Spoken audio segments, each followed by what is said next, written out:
그저께부터 내린 비가 이런 시를 생각나게 합니다. 한 송이 국화꽃을 피우기 위해 봄부터 서쪽 새는 울었나 보다. 우리 어르신들은 과거 교과서에서 한 번쯤 들어보셨던 미당 서정주 선생의 국화 옆에 섭니다. 지금은 1990년대 이후로 친일 행적이 있는 분들에 대해서는 국정교과서에서 이 작품이 삭제된 상태여서 우리 아이들은 20종이 넘는 교과서에서도 이 시를 만나기가 쉽지 않습니다. 왜 이 말씀을 드리냐 하면 그토록 기대하던 봄은 올 것 같은데 이 비가 그치고 나면 봄이 올 것 같은데 개나리 꽃망울 바라보니 다음 주는 따뜻할 것 같은데 웬걸 새벽 기도 나오는 길은 더 춥기만 하고 집어넣었던 파카는 다시 꺼내야 하는 이런 경우. 너무 실망하지 마십시오. 희소식을 한 가지 전해드리겠습니다. 오늘 찬양 예배 설교 그 어느 때보다 빨리 마치겠습니다. 아멘? 대신 찬양을 좀 길게 하겠습니다. 이런 생각을 해보았습니다. 내리는 빗방울에 찾아오던 봄볕이 다 씻겨져 없어져 버린 것처럼 바람 불고 춥고 우리를 움츠러들게 합니다만 그 너머에 그 어느 빛보다 따뜻하고 환한 우리 하나님의 사랑이 있음을 믿고 오늘은 내일보다 조금 더 나은 지금이 힘들고 추워도 이 또한 지나가리라 믿으시면서 추위가 계절이 하나님 앞에 나오는 우리의 걸음을 막지 못하는 그런 믿음 가지신 모든 분들 되시기를 간절히 소망합니다. 이왕 추위 얘기를 시작한 거 캐나다에 있었던 실화를 말씀드릴까 합니다. 우리나라뿐만 아니라 여러 나라에서도 연구에 소재가 된 실제 얘기입니다. 캐나다의 크리스천 초등학교에서 일어난 수년 전의 일이지요. 어느 해 성탄절이었습니다. 이 학교에서는 정신지체가 있고 또 다른 학생보다 지능이 조금 낮은 랄프라는 4학년짜리 남자아이가 있었습니다. 이 랄프는 다른 친구들에게 놀림감이 되기도 하고요. 학습 능력이 떨어져서 성적은 늘 전교에서 꼴찌를 헤맸습니다. 하지만 담임 선생님께서는 이 랄프에게 꿈과 희망과 용기를 심어주시기 위해서 항상 격려하시고 잘한다, 잘할 수 있을 거야, 랄프, 넌 해낼 수 있어. 그렇게 격려를 해주셨죠. 성탄절을 맞아 연극을 하게 되었는데 많은 아이들이 오디션에 참가했습니다. 하지만 선생님은 이 랄프에게 다시 한번 더 큰 희망을 주시기 위해 배역을 주시기로 결정하셨지요. 결국 랄프가 이 연극에 출연하기로 결정되었는데 맡은 배역이 뭐냐 하면 만삭이 된 예수님의 어머니, 육신의 어머니 마리아가 아버지와 함께 예수님이 출산할 때가 가까웠는데 아하, 베들레헴의 여관에 그날따라 빈 방이 하나도 없습니다. 그래서 이 여관 주인 역할을 맡은 것이죠, 랄프가. 대사는 간단합니다. 마리아랑 요셉 역할을 하는 친구들이 들어와서 문을 두드립니다. 똑똑똑. 빈 방이 있어요? 그럼 랄프가 할 말이 이 말입니다. 없어요. 그럼 똑똑똑 다시 제발 제 아내가 만삭인데 방 하나만 주세요. 없어요. 3번입니다. 제발 부탁드릴게요.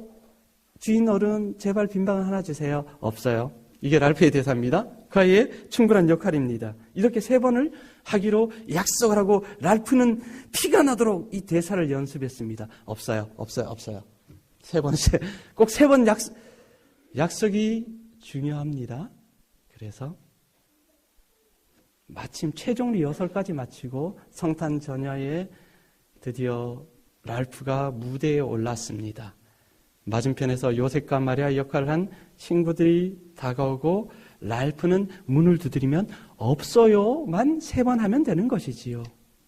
누구라도 할 수 있을 것 같은 그런 역할이었습니다. 똑똑똑. 빈 방 있나요? 없어요. 한 번 아주 잘했습니다. 표정도 없어요. 2번, 제발 제 아내가 만석인데 빈 방 하나만 주세요. 없어요. 잘했습니다.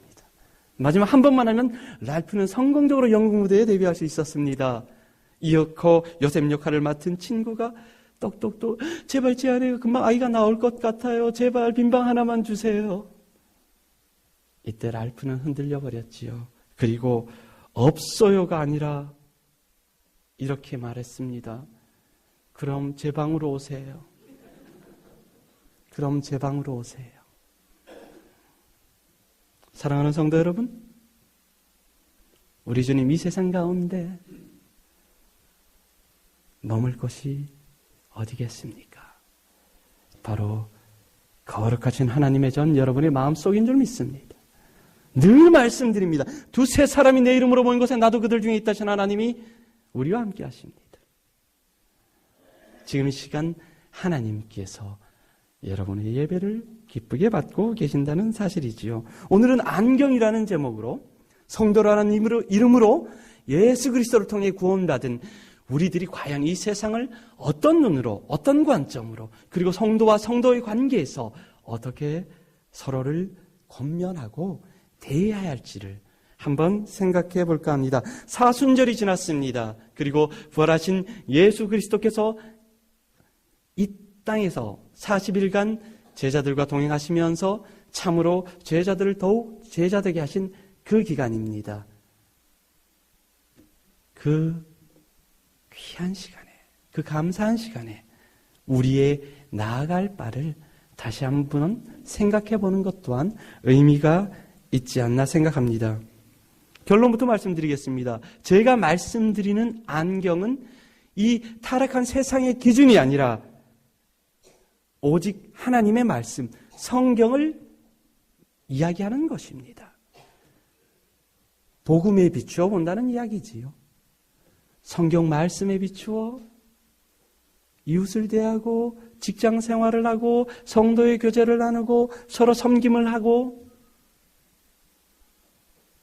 모든 가치의 척도는 하나님의 말씀이라는 이야기를 드리고 싶은 것입니다. 이 대한민국에서 집안에 텔레비전 한 대 없으신 분 없으실 겁니다. 그렇죠? 요즘에는 원체 IT다 모바일이 발전해서 스마트폰까지 하면 집안에 TV가 여러 대 있습니다. 그런데 우리 어머니들, 아버지들 볼만한 드라마나 축구 중계 한 번 볼라 치면 그 틈 사이에 어김없이 나오는 것이 있습니다. 무엇이죠? 광고입니다. 광고. 그런데 그거 아십니까? 이 광고라는 것이 참 허무맹랑하게 우리를 부인하게 만듭니다. 우리를 불완전하게 만듭니다. 우리가 부족함이 있다고 말합니다. 아니, 요즘 아이들 하는 말로 심지어는 루저, 패배자라고 이야기합니다. 조금 더 생각해 보시겠습니다. 왜 뜬금없이 광고 이야기를 하는지. 어머니들, 우리 권사님들 한번 생각해 보겠습니다. 김태희, 김희의 고현정이 나와서 선전하는 코엔자임 Q10 화장품 세트로 100만 원치를 사서 발라도 아기 피부가 될까요? 안 될까요? 이것들이 사기치고 있는 겁니다. 네가 이 화장품을 그대가 고객님 이 화장품 사용하시면 10년은 젊어지셔요. 그런 자신감은 어디서 나오는 것일까요? 우리 남성 장로님들 또 젊은 부부들 생각해 보십시오. 친구들 동창회 모임 나갔는데 분명히 월세 사는데 차는 2000cc 이상 타야 됩니다. 카드빚을 내서라도 BMW 광고를 이야기하면 안 되죠. B사의 자동차 아니면 국산차는 차로도 안 보이는 이 세상. 심지어 먹거리들은 이렇게 말합니다. 사나이 울리는 땡라면은 어머니가 해주시는 사랑과 정성이 담긴 된장찌개보다 배가 부르다고 이야기합니다. 사실은 방부제 덩어리입니다. 양복 한 벌을 입어도 시장이나 인터넷 쇼핑 싼 데서 사면 사람이 아닌 것처럼 이야기합니다. 신사의 품격의 완성은 삐리리리 양복 한 벌 어머니들 백화점 가시면 100만 원 넘는 것은 사실이지 않습니까? 사실이지 않습니까? 아니, 임전도사가 오늘 왜 저런 뻥을 치지? 저 신학하기 전에 광고도 전공 과목 중에 하나였습니다. 사랑하는 성도 여러분, 이 세상이 무조건 잘못되었다가 아니라 공중권세 잡은 사단이 역사하는 이 세상에서는 예수 그리스도의 말씀을 아니다 부정합니다. 성경 말씀하십니다. 요한 3서 2절로 사랑하는 자여 내 영혼이 잘되고 강건한 같이 내가 범사에 잘되고 강건하기를 간구한다고 또 그렇게 말씀하시는데 불안해, 루저야, 부족해, 20년 더 젊어져야 돼. 유혹하는 것이지요. 그래서 오죽하면 TV를 바보상자라고 하겠습니까? 인간의 지식은 문명은 나날이 발전합니다. 지난번에도 말씀드렸습니다. 최첨단 기술이 예를 들어 저장 매체만 가지고 말씀드립니다. 제가 열쇠 키홀더에 같이 있는 게 USB를 가지고 다닙니다. 교회에 예를 들어 찬송이나 성경 어느 위치에서 예배 드릴 때 쓸 수 있도록. 그 USB는 참으로 유용한 물건입니다. 가볍고 작고 많은 것을 저장할 수 있지만 컴퓨터가 없으면 소용이 없습니다. 그 이전에는 무엇이 있었습니까? CD-롬이 있었습니다. 기억나십니까? 그전에는 우리 아버지, 어머니 음악 들으실 때 LP판 기억하시지요? 이야, 우리 장로님 때는 축음기도 잘 없었지만 LP판 하나 있으면 세상을 다 가진 듯. 그러한 그 시대를 배경으로 한 영화 가운데 우리들의 일그러진 영웅이라고 있습니다. 덕고의 영재 선생님, 최민수 씨 이렇게 출연하는 추억의 영화. 그 이전에는 무엇이 있었습니까? 없었겠죠? 에디슨이 축음기를 발명하기 전에. 왜 이런 잡다한 얘기를 계속 늘어놓느냐? 결론은 이겁니다. 인류가 개발한 가장 오래 갈 수 있고 튼튼한 저장 매체는 그 옛날 돌에 새긴 비석입니다. 수천 년이 지나도 여전히 그 흔적 속에서 그들의 삶을 읽을 수 있습니다. 문명이 분명하게 우리의 삶을 윤택하는 것은 사실입니다. 하지만 그 문명 때문에 가장 소중한 것, 하나님의 말씀이 뒤안길로 물러나서는 안 된다는 말씀입니다. 좀 더 직설적으로 말씀드립니다. 내 딸 서영이는 끝났습니까? 더 독한 드라마가 몰려올 것입니다. 어떡하든 권사님, 집사님 TV 앞에 붙들어 놓고 수목 드라마 근사한 거나 하나 나와서 수요 예배 한 번쯤 어때? 빠지면 드라마는 꼭 봐야지. 그게 세상의 상술입니다. 심지어 우리 아이들, 저 가장 주일학교 다니면서 어렵고 힘들었던 것은 아침에 9시 예배 드리기 전에 디즈니 만화를 8시 50분부터 한다는 사실입니다. 교회를 가는데 고개는 TV 쪽으로 목이 돌아가는 지경입니다. 사랑하는 성도 여러분, 그래서 우리에게는 믿음의 안경, 말씀의 안경이 필요한 것 같습니다. 이탈리아에 참치잡이를 하시는 분들은 높은 돛 위에 올라가셔서 바닷속을 바라봅니다. 그리고 참치가 있는지 없는지. 그분들의 평균 시력이 7.0이랍니다. 들어보시지도 못하셨죠? 우리 시력판에 가장 좋은 시력 그래봐야 2.0 미만인데 7.0. 그분들은 정말로 부러운 것 같습니다. 하지만 저처럼 공부 안 하고 만화책만 보다가 안경을 쓰는 경우도 있고, 웃으시는 우리 권사님처럼 공부를 열심히 하셔서 눈이 나빠지셔서 안경을 쓰시는 경우도 있겠지요. 하지만 우리에게는 나빠진 시력을, 세상의 더러운 것들 때문에 나빠진 시력을 교정해 줄 수 있는 유일한 안경이 있습니다. 바로 하나님의 말씀입니다. 하나님이 말씀이 아닌 다른 것이 당신을 완전하게 하고 충족케 하며 흠없게 한다면 자신 있게 말씀드립니다. 유혹이고 거짓입니다. 사랑하는 성도 여러분, 부활 후 두 번째 주일입니다. 이제 우리 교회는 노회를 비롯해서 당장 금요일날 교구연합 나들이가 있고요. 여러 가지 행사들이 있습니다만 제가 기도하고 꼭 하고 싶은 행사가 있습니다. 기도해 주십시오.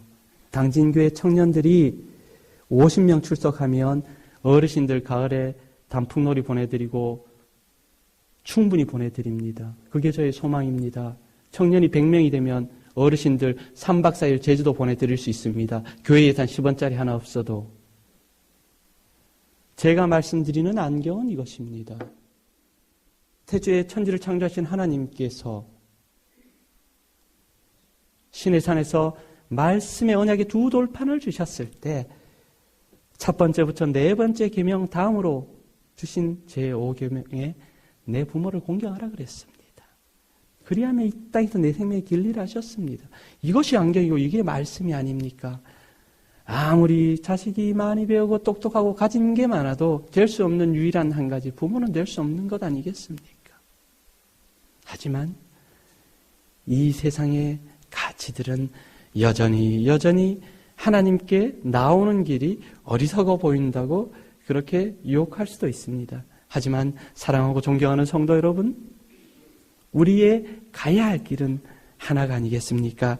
오직 하나님이 기뻐하시는 일, 하나님의 몸된 교회를 교회되게 하고 예배를 예배되게 하는 게. 종교인과 신앙인 무슨 차이가 있는지를 아시겠습니까? 우리 한번 제가 읽어드릴 테니까 한번 생각해 보시기 바라겠습니다. 종교인은 좋은 것은 좋은 것이라고 말합니다. 하지만 신앙인은 아닌 것은 분명히 아니라고 말합니다.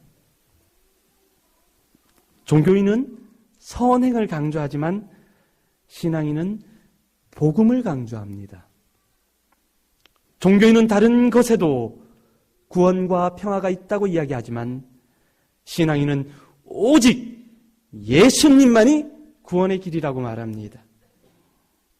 종교인은 교인이 많아지고 건물이 커지는 것을 부흥이라고 말하지만 신앙인은 악이 심판되고 하나님과 하나님의 말씀만 남는 것을 부흥이라고 말합니다. 종교인은 교회로 사람을 데리고 오는 것을 전도라고 이야기하지만 신앙은 복음을 전함으로 하나님의 자녀가 되는 것을 전도라고 말합니다. 종교인은 교회 건물이 커가는 것을 기뻐하지만 신앙인은 하나님의 나라가 확장되는 것을 기뻐합니다. 여러분은 종교인이십니까? 신앙인이십니까? 종교인은 가룟 유다처럼 한치 앞을 보지 못하는 우리를 범할 수 있습니다. 하지만 신앙인은 바울처럼 복음으로 이 시대를 변화시킬 수 있는 사람입니다. 성도의 삶 가운데 때로는 교회에서 의견이 다르실 수 있습니다. 다르실 수 있습니다. 직장의 일들, 집에서 싸운 일들, 또 애 성적표 보면은 참 욕 안 나면 다행인 지경. 학부형이라면 한 번쯤 8분 웃으셨습니다. 그 아이 머리가 누구를 닮았는지는 댁에 가셔서 생각해 보시기 바라겠습니다. 탈무드에 이런 이야기가 있습니다. 칠흑같이 어두운 밤, 한치 앞도 볼 수 없는 밤에 저쪽에서 등불이 이렇게 흔들리는 것입니다. 길을 잃었던 나그네가 그 등불을 보고 가까이 다가가 보니 알고 보니 앞을 못 보는 소경이었습니다. 맹인이셨습니다. 아니 이보시오. 당신은 앞을 못 보는 소경인데 이 등불이 무슨 소용이요? 그러자 그분이 대답했습니다. 내가 이것을 들고 걸으면 내가 걷고 있는 길을 다른 눈뜬 사람이 알 수 있기 때문에 부딪혀 다치는 법이 없습니다. 창세기 6장 9절은 말씀합니다. 노아가 잘나고 똑똑하고 재산이 많고 주식 부자고 스펙이 빵빵해서가 아니라 하나님과 함께 하였기 때문에 의인이라 부르심을 받은 겁니다. 사랑하는 성도 여러분, 여러분은 분명히 의인이십니다. 왜? 하나님과 동행하시는 삶을 사시기 때문입니다. 흠 많은 노아, 술이 떡이 돼서 자식 앞에서 창피한 줄도 모르고 실오라기 하나 거치지 않고, 아니 어떻게 아버지가 자식을 그렇게 저주할 수 있어 라고 인간적인 생각을 할 수도 있을 법한데 하나님은 그를 의인이라 하셨습니다. 무엇 때문에? 하나님과 동행하는 삶을 살았기 때문입니다. 사랑하는 성도 여러분, 시대에 따라 자기가 거주하는 것의 문화에 따라 많은 것이 차이납니다. 인도의 힌두교도들은 소를 죽이는 것을 끔찍이 금하는 그들만의 법도가 있습니다. 세이론 섬에서는 절대로 뱀을 죽일 수 없습니다. 뱀은 신성한 것이기 때문에 뱀을 죽일 수 없습니다. 독일의 히틀러는 하나님의 뜻으로 유대인을 600만 죽였다는 것입니다. 하지만 대한민국 땅에서 기분 좋다고 소고기는 사 먹어도 소를 신으로 모시는 경우는 극히 드뭅니다. 뱀탕 한 그릇 먹었다고 종교적으로 부정한 사람이 되지는 않습니다. 히틀러와 같은 미치광이가 하나님의 뜻이라고 사람을 죽이는 이들 없습니다. 하지만 영원히 변하지 않는 우리들의 의로움은 유일한 하나님의 말씀에 의지해서 그분과 동행하는 것이고, 하나님의 뜻을 묻기 위하여, 그분의 음성을 듣기 위하여 예배를 통하여 또한 하나님의 말씀을 보고 있습니다. 미국의 아주 오래된 시 중에 거장의 손길이 닿을 때라는 시가 있습니다. 시라기보다는 한 편의 이야기 같습니다. 경매장에 낡은 바이올린이 있었습니다. 3달러까지 부르는 사람이 있었고 더 이상 부르는 사람은 없었죠. 이때 한 노인이 나타납니다. 그는 자기의 손수건을 꺼내서 바이올린의 먼지를 털고 보물을 다루듯이 때 묻은 바이올린을 이렇게 닦기 시작합니다. 그리고 핸들을 조여서 조율을 마치고 이윽고 연주하기 시작합니다. 3달러짜리 고물 바이올린에서 도저히 상상할 수 없는 연주가 시작되고 마치 천사의 소리를 듣는 듯 그 경매장에 왔던 모든 사람들이 감동에 빠져듭니다. 그의 연주로 다시 경매장은 활기를 띠게 되었죠. 마침 연주를 마친 노인이 이렇게 말합니다. 바이올린에게, 잘 있었느냐 내 사랑하는 아들아. 40년 만에야 너를 만나 내 음성을 들었구나. 그리고 다시 연주를 시작했고 경매장은 더 활기를 띠었습니다. 처음에 3달러짜리 바이올린이 결국 3,000달러에 낙찰되고 말았습니다. 사랑하는 성도 여러분, 이 낡은 바이올린과 같이 흠 많고 죄 많고 누더기와 같은 우리를 거장이신 하나님께서 만지고 고치시고 회복시키셨습니다. 믿으시면 아멘 하시겠습니다. 세상은 결코 그 진리를 알 수 없습니다. 결코 그 진리를 알 수 없습니다. 하지만 하나님께서 여러분들 아신다는 사실을 분명히 기억하시기 바랍니다. 미국에서 주일학교에서 어느 부활절 아침이었습니다. 초등학교 2학년 선생님께서 계란 모양의 플라스틱을 하나씩 아이들에게 나눠주면서 부활을 상징하는 물건 하나씩 담아오게 했습니다. 이었고 아이들이 뛰어나갔고 한 30분이 흘러서 아이들이 물건을 저마다 담아왔습니다. 한 아이가 계란 모형을 열어보니 거기에는 파릇파릇 새싹이 있었습니다. 맞아요.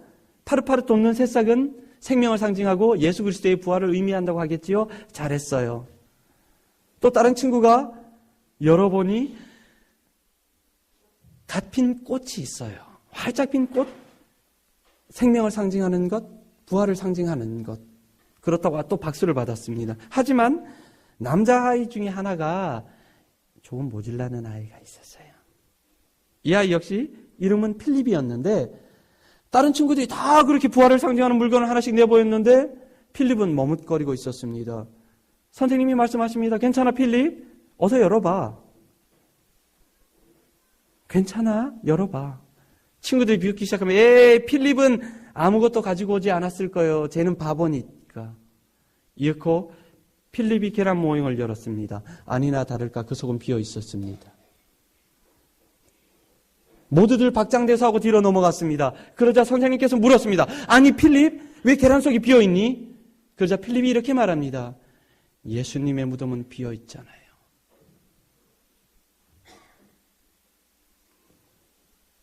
예수님의 무덤은 비어 있습니다. 그 무덤 비우시고 여러분과 함께 하신다는 사실 믿으시기 바라겠습니다. 사랑하는 성도 여러분, 신앙생활을 해서 늘 강조하지만 하루아침에 모든 것이 바뀔 수도 있고 바뀌지 않을 수도 있습니다. 하지만 분명한 것, 우리의 선한 싸움은 계속되어야 한다는 것입니다. 언제까지? 주님 다시 오실 때까지 믿음의 안경을 통해 우리의 신앙을, 믿음의 시력을 교정하시는 지혜롭고 성령 충만한 모든 성도 여러분 되시기를 간절히 소망합니다. 기도드리겠습니다.